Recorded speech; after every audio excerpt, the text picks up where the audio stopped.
इमाम की आमद का। तीसरा ग्रोह यह होगा कि वो आना चाहेगा लेकिन यह नहीं पता होगा कि हमने कहां जाना है। उनके कान में दो तरह की आवाजें आएंगी। एक आवाज शैतान उनके कान में पहुंच जाएगा क्योंकि सुफियानी का भी खरूज हो चुका होगा।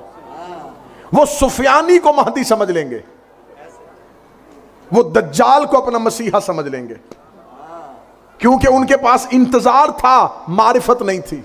ग्रहण पहले होगा और चांद ग्रहण बाद में होगा और एक ही महीने में ये दो ग्रहण आएंगे। एक महीने में ये दो ग्रहण लग चुके होंगे। जमीन पर आलमी जंगों का आगाज हो चुका होगा। हदीस की किताबों में जो उस दौर के लोग पढ़ते थे शायद उन्हें इस तरीके से इस्तारे समझ में ना आते हो जो आज के दौर के लोगों को आ सकते हैं। हदीस की किताबें कहती थी कि मशरिक से आग निकलेगी और मगरब के लोग देखेंगे।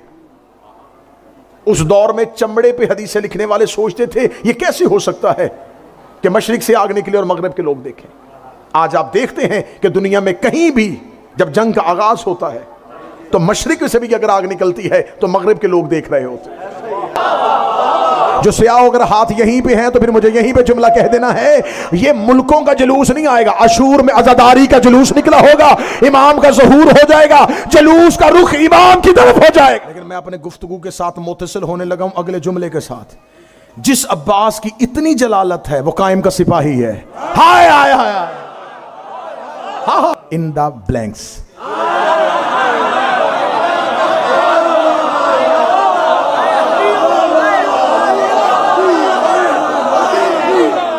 कुछ मकबूजा इलाके फतह करेंगे,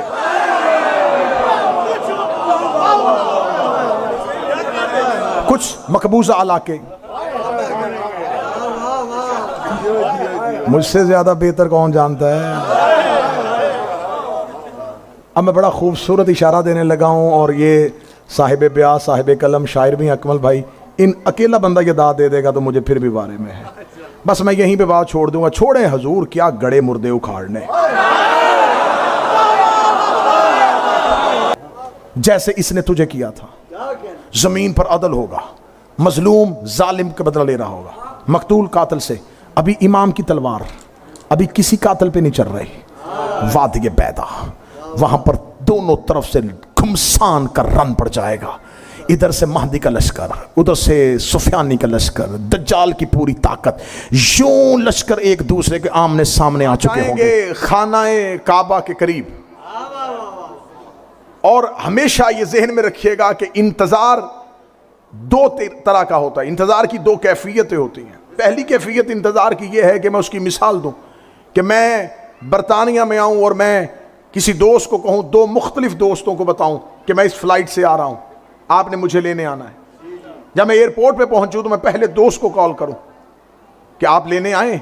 वो कहे जी मैं सो गया था इंतजार करते करते, मुझे पता था कि आप आ ही जाएंगे।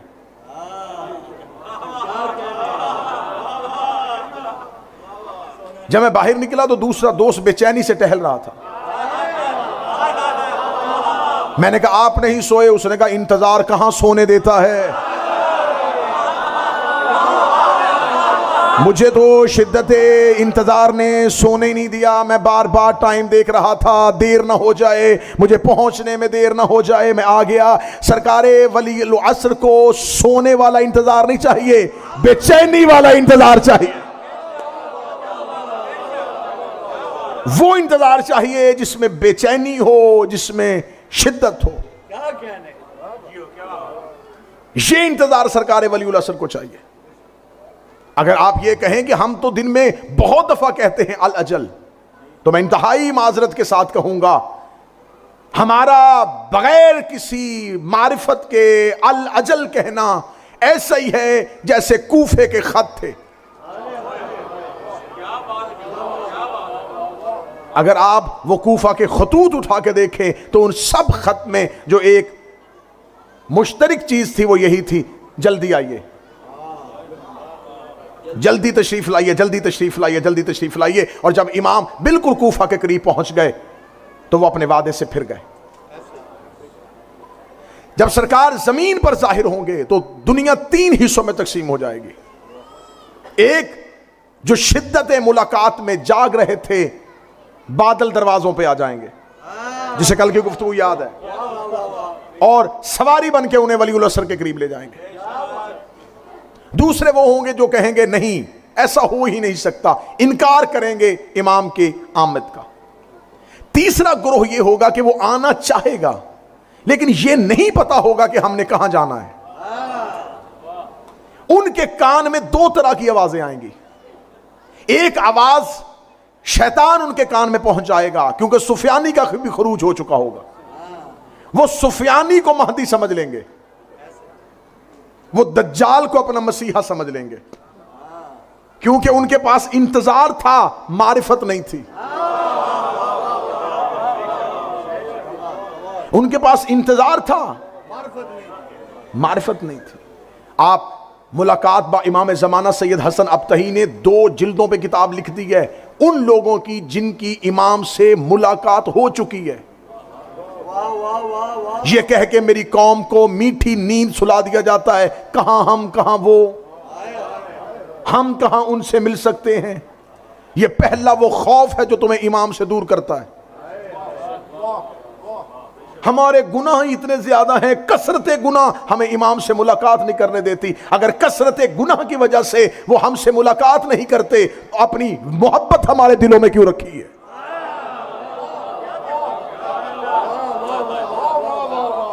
ये आपको किसने कह दिया है कि इमाम से मुलाकात का कोई हद नहीं है, कोई तय्युन नहीं है, इमाम से मुलाकात हो नहीं सकती?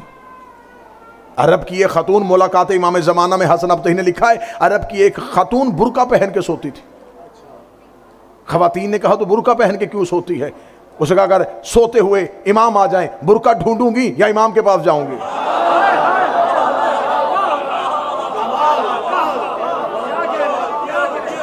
इराक का एक शख्स हर रोज सवारी लेके बाहरी चौक पे आ जाता था। लोगों ने कहा कहां खड़ा होता है? उसने कहा इमाम का इंतजार कर रहा। लोगों ने उसे ताने देने शुरू कर दिए, जवानों ने उसे मजाक करना शुरू कर दिया। एक दिन नौजवानों की एक टोली वहां से आई, मजाक करते हुए कहने लगे तू यहां है, पहाड़ी के पीछे इमाम आ गए हैं। उसने अपना घोड़ा दौड़ाया और आज तक वापस नहीं आया। यकीनन लश्कर इमाम में शामिल हो गया। शिद्दत मुलाकात 3 हिस्सों में तकसीम, और तीसरा ग्रोह यह कहेगा किधर जाएं? उससे सुफियानी की आवाज भी कानों में गूंज रही होगी। वो सुफियानी को मसीहा समझेंगे, दज्जाल को महदी समझेंगे, और गलत इमाम का इंतखाब कर बैठेंगे नाकिस मारिफत की वजह से। जमादियुस्सानी और रजब, मैंने कल की मजलिस में कहा था, इसमें कसरत के साथ बारिशें होंगी।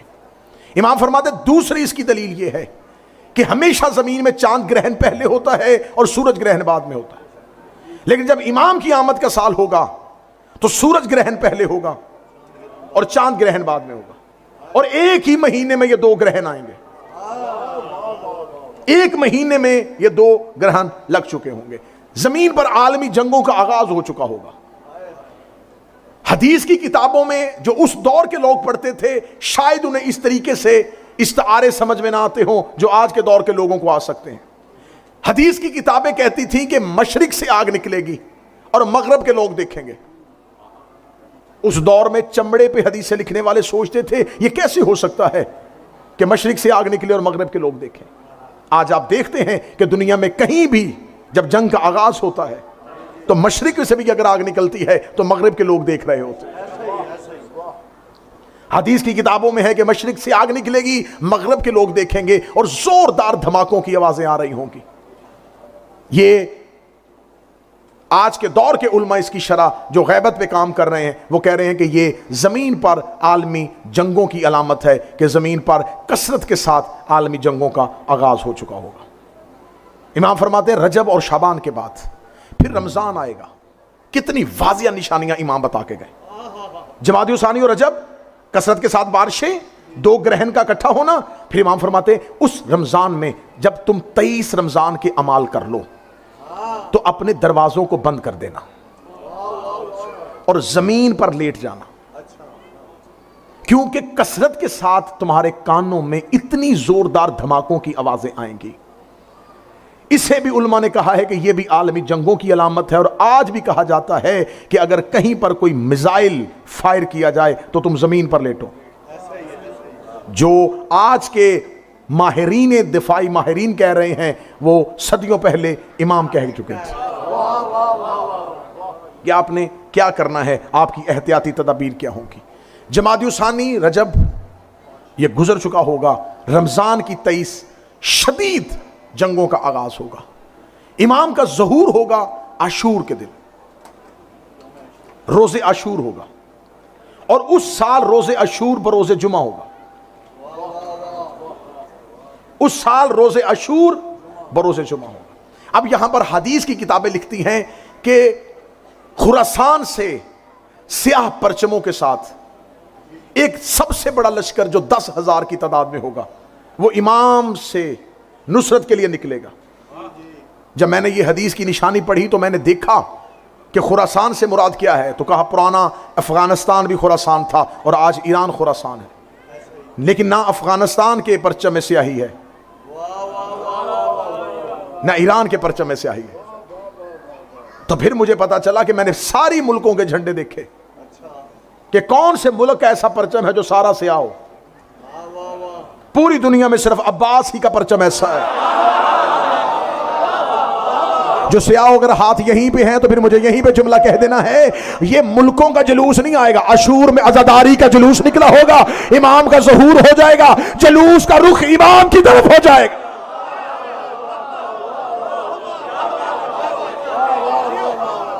ये जो तुम्हें कहा जाता ना गजादारी के जुलूसों में जाओ, ये इमाम की तरफ जाने की रिहर्सल है। ये इमाम के लिए निकलना, घरों से निकलना, बच्चों को लेके, पर्दादारों को लेके, नंगे पांव चलना, ये हर साल तुम्हें करबला सिखाता है कि जब इमाम आए तो तुमने कैसे निकलना है। लोग इमाम की तरफ दौड़ रहे होंगे, चारों तरफ से लोग दौड़ रहे होंगे। इमाम मक्का में पहुंच चुके होंगे और इमाम मक्का में अपना गवर्नर कायम करने के बाद इमाम मदीना की तरफ रुख करेंगे। पीछे से इमाम के गवर्नर का कत्ल हो जाएगा, उन्हें शहीद कर दिया जाएगा। इमाम मदीने से दोबारा पलटेंगे। यहां पर 3 शख्सियात का इमाम के साथ खरूज हदीस की किताबों में लिखा है। एक हसनी सैयद, एक जमानी, एक नफ्स ज़किया। ये 3 लोग होंगे। एक का ताल्लुक इमाम हसन की औलाद से होगा जो खुरासान के लश्कर को लीड करता हुआ निकलेगा। ये खुरासान के लश्कर को लीड करेगा और ये इमाम की तरफ जा रहा होगा। सैयद हसनी, ये जब इमाम का पता चल जाएगा कि इमाम जाहिर हो चुके हैं तो सैयद हसनी इमाम से मुलाकात करेगा। इमाम इसको अपने पास तबर्रुकात अंबिया की ज़ियारत करवाएंगे इस बात की तस्दीक के लिए कि मैं ही महदी हूं। इमाम के पास जो तबर्रुकात अंबिया होंगे उसमें सहाब नामी अमामा जो रसूल सर पे रखते थे, यरबू नामी घोड़ा जो रसूल का था, गज़बा नामी ऊंटनी जो नबी की मलकियत थी, जुल्फकार नामी तलवार जो अली की मलकियत थी, मुर्तजिज नामी घोड़ा जो हुसैन का सवारी थी।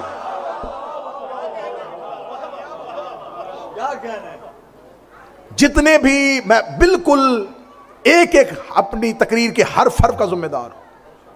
इमाम हुसैन अलैहिस्सलाम ने जो 10 मुहर्रम आशूर को जिस घोड़े पे सवारी की जिसका नाम मुर्तजिज था, आप जानवर पालने वाले लोग बैठे होंगे, आप गूगल पे जाके सर्च करके देख लीजिएगा, घोड़े की एवरेज एज जो होती है वो 25 से 30 साल के दरमियान होती है। इससे ज्यादा वो जिंदा नहीं रहता। 61 हिजरी 10 मुहर्रम मुर्तजिज की सही हयात तैयबा 156 वर्ष थी। ये यमन के बादशाह का था। इसकी मैं पूरी एक हिस्ट्री एक मजलिस में, मेरा ख्याल यहीं अल-हैदर ट्रस्ट में 1 या 2 साल पहले सुना चुका हूं कि ये इमाम हुसैन तक कैसे पहुंचा था, यमन के बादशाह ने कैसे तोहफा दिया था और कैसे ये चलता हुआ इमाम तक आया था। मैंने 156 साल कहा और लोग परेशान हो गए। इस लम्हे 1556 है।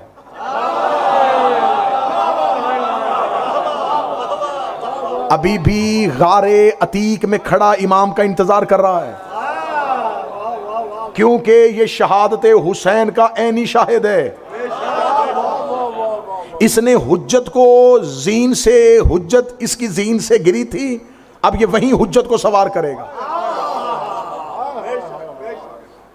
और मेरी मजबूरी है, क्या करूं कि हमने गुफ्तगू आमी सतह पे करनी होती है, तो मैंने मुर्तजिज के लिए लफ्ज़ जानवर इस्तेमाल कर दिया, वरना मैं ये जुमला कहने में हक बजानब हूं। मुझे नहीं पता अल हैदर ट्रस्ट में इस भरे मजमे से मुझे को मेरा हक मकीदा मिल जाएगा।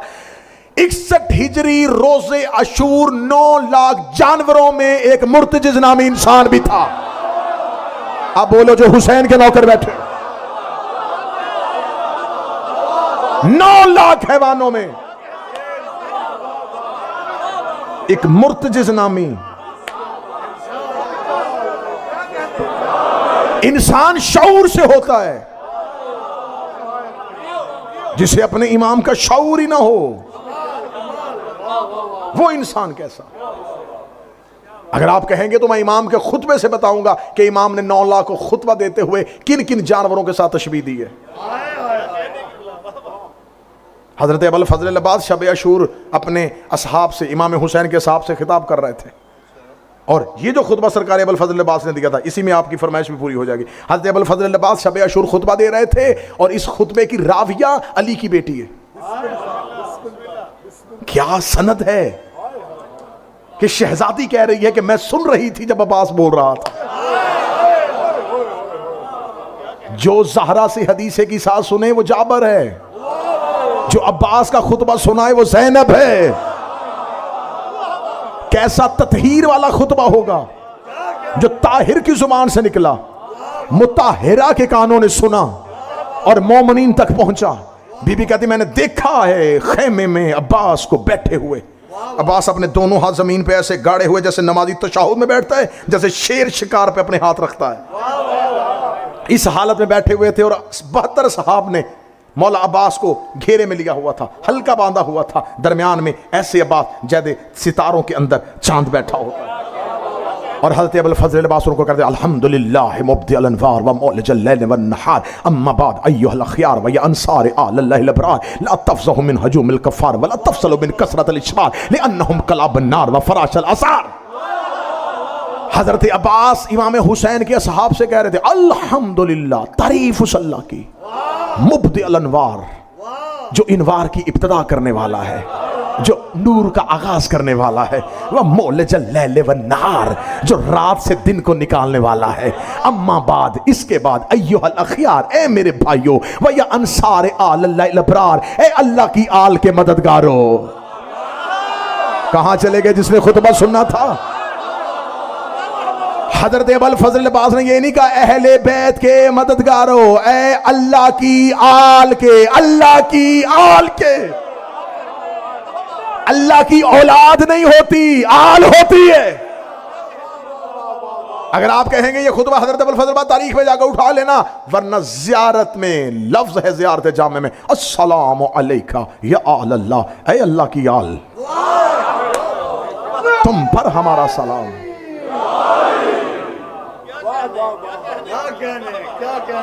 सरकार अबुल फजल अब्बास ने कहा अम्मा बाद अय्युहल अखयार, इसके बाद ए मेरे भाइयों व अंसार आलिल्लाहिल अबरार, ए अल्लाह की आल के मददगारों, ला तफज़हु मिन हजूमिल कफ़ार वला तफसलु मिन कसरतिल इशरार। जिस बंदे के दिल में, सीने में कहीं न कहीं हजरत अब्बास की मोहब्बत माँ का दूध बन के, बाप का लहू बन के गर्दिश कर रही है, वो सखी इसके जुमले में बोलेगा जिसके हाथ सखी अब्बास के परचम पे झुकते हैं। सरकार हजरत अबुल फजल अब्बास ने कहा अल्हम्दुलिल्लाह मुब्दिअल अनवार मौलिजल लैल वन नहार अम्मा बाद अय्युहल अखयार व अंसार आलल अबरार तफज़हु मिन हजूमिल कफ़ार वला तफसलु मिन कसरतिल इशरार।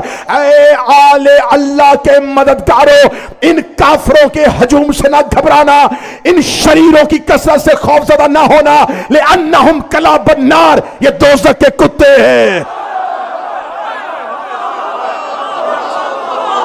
ले अन्नहुम, मैंने क्या कहा था, 9 लाख हैवानों में एक मुर्तजिज नामी इंसान था। अब्बास कह रहे ले अन्नहुम कलाबुन नार, ये सारे, ये जो बाहर 9 लाख का हजूम है, इनसे डरना ना। ये जितने लश्कर पे लश्कर, लश्कर पे लश्कर आ रहे, खौफजदा ना होना, ये दोज़ख के कुत्ते हैं। आओ मैं तुम्हारी बसीरत की निगाहों को खैमे से निकाल के जरा बाहर लेके आऊं। जिन्हें खैमे के अंदर बैठा हुआ शब अशूर, अली का अली बेटा, दोज़ख के कुत्ते कह रहा था। जब मैंने कौसर भाई यूं निगाहें फेरी, जब मैंने 9 लाख को देखा, चेहरे पे दाढ़ियां, माथे पे सजदों के निशान, हाथों पे तस्बीहां, जुबान पे ला इलाह, नमाजें पढ़ रहे थे, तस्बीहां पढ़ रहे थे। मैं जल्दी से सरकार अबुल फजल अब्बास के कदमों पे गिर के पूछूं, मौला जी ने दोज़ख के कुत्ते कहा है, मौला इनके माथों पे सजदों के निशान है, ये ला इलाहा इल्लल्लाह पढ़ रहे हैं, ये मोहम्मद रसूलुल्लाह पढ़ रहे हैं, मौला ये हज करके आए हैं, इनकी गर्दनों में कुरान लटक रहे हैं। अब्बास का शबे अशूर बता के जा रहा हूं, जिनके दिल में हुसैन ना हो वो कुत्ता होता।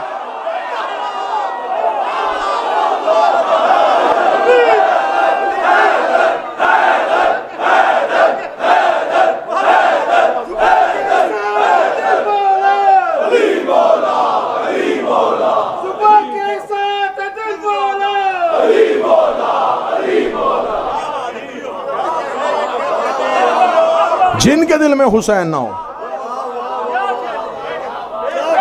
क्या ये लफ्ज पहली बार अब्बास ही ने इस्तेमाल किया? खंदक में जो करीब बैठे यार तुम तो बोलो, रसूल ने कहा था मन लिहाजल कल्ब, कौन है जो इस कुत्ते को जवाब दे? ए खुल के अजीम का मालिक, तेरे इखलाक की कसमें अल्लाह कुरान में खाता है। खुदा कहता तू बोलता है तो वही से बोलता है, क्या तुझे गाली देने का हुक्म परवरदिगार ने दिया था? फरमाया मैं गाली दे सकता हूं, मैंने कब गाली दी? गाली उसको होती है जो हो ना। मुझे नहीं पता इस जुमले के बाद मैं अकेला रह जाऊंगा, लहदा टस में कोई रूह मेरे साथ सफर करेगी। या रसूलल्लाह ये बाहर दरवाजे में बेशक काफिर है, आपका कलमा नहीं पड़ता, आपने मक्का में पत्थर खाए, आपने ताइफ में कांटे बर्दाश्त किए, आपने मदीने की गलियों में हिजरत बर्दाश्त करनी शुरू की। या रसूलल्लाह इतनी सख्तियां बर्दाश्त करके आपने किसी को ताना नहीं दिया, अबू जहल को नहीं दिया, अबू लहब को नहीं दिया, उतबा को ना दिया, उतैबा को ना दिया, शैबा को ना दिया, आज अमर बिन अब्दवद को क्यों दिया? फरमाया अबू जहल को भी ना देता, अबू लहब को भी ना देता, उतबा उतैबा शैबा को भी ना देता। अमर ने आके मेरे दरवाजे पे गुस्ताखी की है। मैं दुनिया को बता रहा हूं, जो हमारे दरवाजे पे आके गुस्ताखी